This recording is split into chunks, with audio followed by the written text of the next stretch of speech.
Oi galerinha, agora faremos Filosofia na Apostila, página 14, seção Eu Cidadão. Então essa história revela que o preconceito pode estar presente em diversos lugares. Leia com atenção e depois converse sobre o assunto com os colegas. Então nas aulas anteriores nós estávamos falando sobre desrespeito, começamos a falar sobre preconceito e vamos continuar falando sobre preconceito, tá? Então onde mora o preconceito? Sempre disposto a ouvir e a compreender todos, Respeito não aguentava mais observar tantos conflitos e tristezas causados pelo preconceito. Por isso, decidiu procurá-lo. Respeitosamente, como era de sua natureza, aproximou-se dele e puxou conversa. Preconceito, por sua vez, era muito orgulhoso, estava sempre desconfiado. Por isso, afastou-se um pouco e olhou do alto para o Respeito, com um ar de grande superioridade, em busca de algo para criticar nele. Mesmo sendo tão mal recebido, Respeito não desistiu da ideia de conversar com o preconceito. Por isso, começou fazendo uma pergunta. Senhor Preconceito, costuma encontrá-lo em tantos lugares diferentes. Afinal, onde é que o senhor mora? O preconceito respondeu vaidosamente. Ora, tenho muitos lares espalhados por toda a parte. Moro no olhar de superioridade daqueles que observam os outros em busca de defeitos e imperfeições. Nos ouvidos de quem está sempre disposto a escutar críticas e mais críticas sobre o modo de ser de cada um. Na voz daqueles que ofendem e ridicularizam os demais por causa das diferenças. Nas mãos dos que maltratam e afastam os outros com seus gestos agressivos.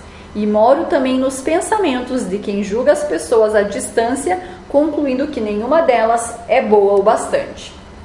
São muitos lares, realmente, concordou Respeito. Tenho ainda muitos outros, vangloriou-se Preconceito. Na verdade, já pude vê-lo algumas vezes em corações de pessoas que temem as diferenças e que se defendem do próprio medo, atacando os outros com gestos e palavras de discriminação, lembrou Respeito. Como eu disse, tenho muitos lares espalhados por toda a parte, repetiu Preconceito. Em seguida, com ar de profundo desprezo, ele indagou. E o senhor mora onde? Em tom amigável, Respeito lhe respondeu. Sou vizinho da humildade. Juntos habitamos as mentes e os corações daqueles que reconhecem qualquer pessoa como uma pessoa, mesmo que sejam diferentes entre si. Diante dessa resposta, Preconceito virou as costas e se afastou ainda mais do Respeito, julgando que já havia lhe dado mais atenção do que ele merecia.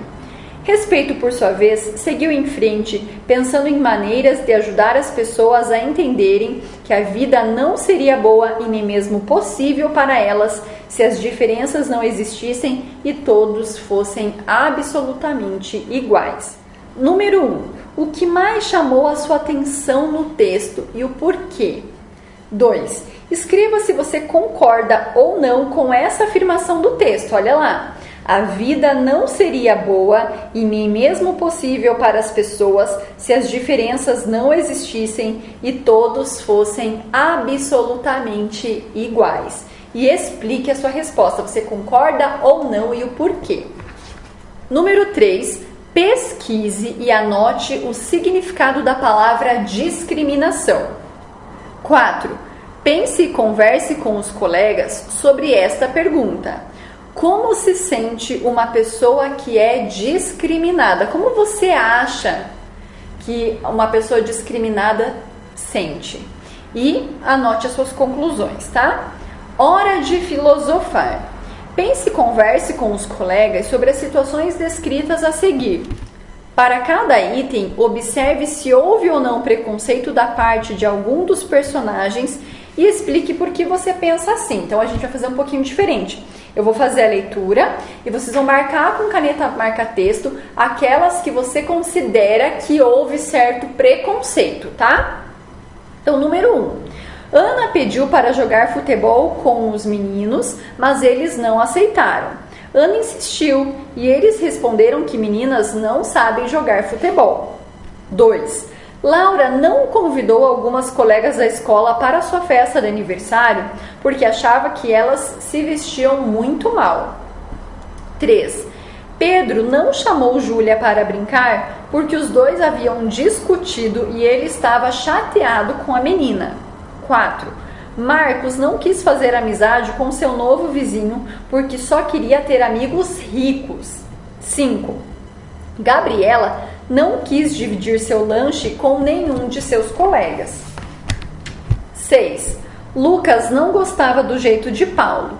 Certo dia, os alunos deixaram suas maquetes na sala de aula durante o recreio e quando voltaram, a maquete de Lucas estava caída no chão. Então, ele disse ao professor que o responsável por isso só poderia ser Paulo. E 7.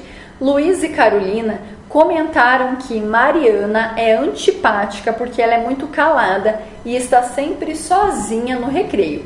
Então eu sugiro que vocês façam a leitura de novo, pensem ali em quais dessas histórias mostram certo preconceito e aí sim vocês vão marcar com caneta marca-texto. Sessão lápis na mão, a gente vai falar um pouquinho sobre acróstico. Então a professora vai explicar para vocês o que é acróstico, vou mostrar alguns exemplos de acrósticos e aí sim vocês vão fazer uma atividade onde vocês vão criar um acróstico, tá?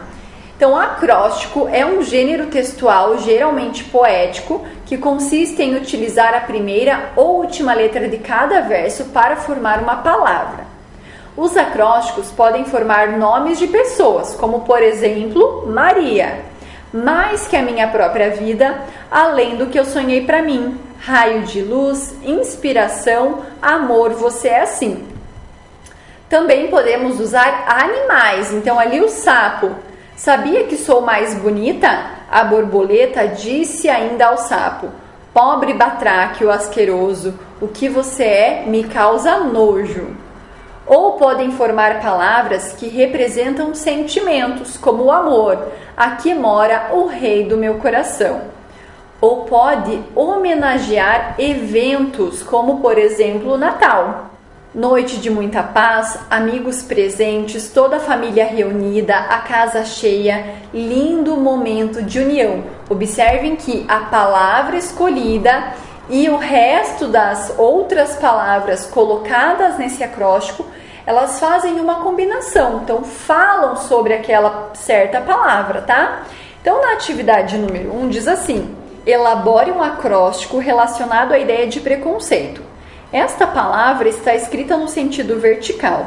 As demais palavras devem ser registradas na horizontal, incorporando alguma das letras do termo em destaque. Então, observem, tem ali a palavra preconceito. Então, pessoal, vocês vão ter que criar um texto e relacionar esse texto com a palavra preconceito, encaixando esse texto nessa palavra preconceito, tá? E a número 2, nós não faremos o cartaz a princípio. Então, em filosofia, por hoje é só. Façam acróstico, tá? Se vocês quiserem depois usar o caderno de filosofia para montar outros acrósticos com o nome de vocês, nome da família, enfim, pode, é bem legal. Então, por hoje é só mesmo, tá bom? Beijos e até amanhã!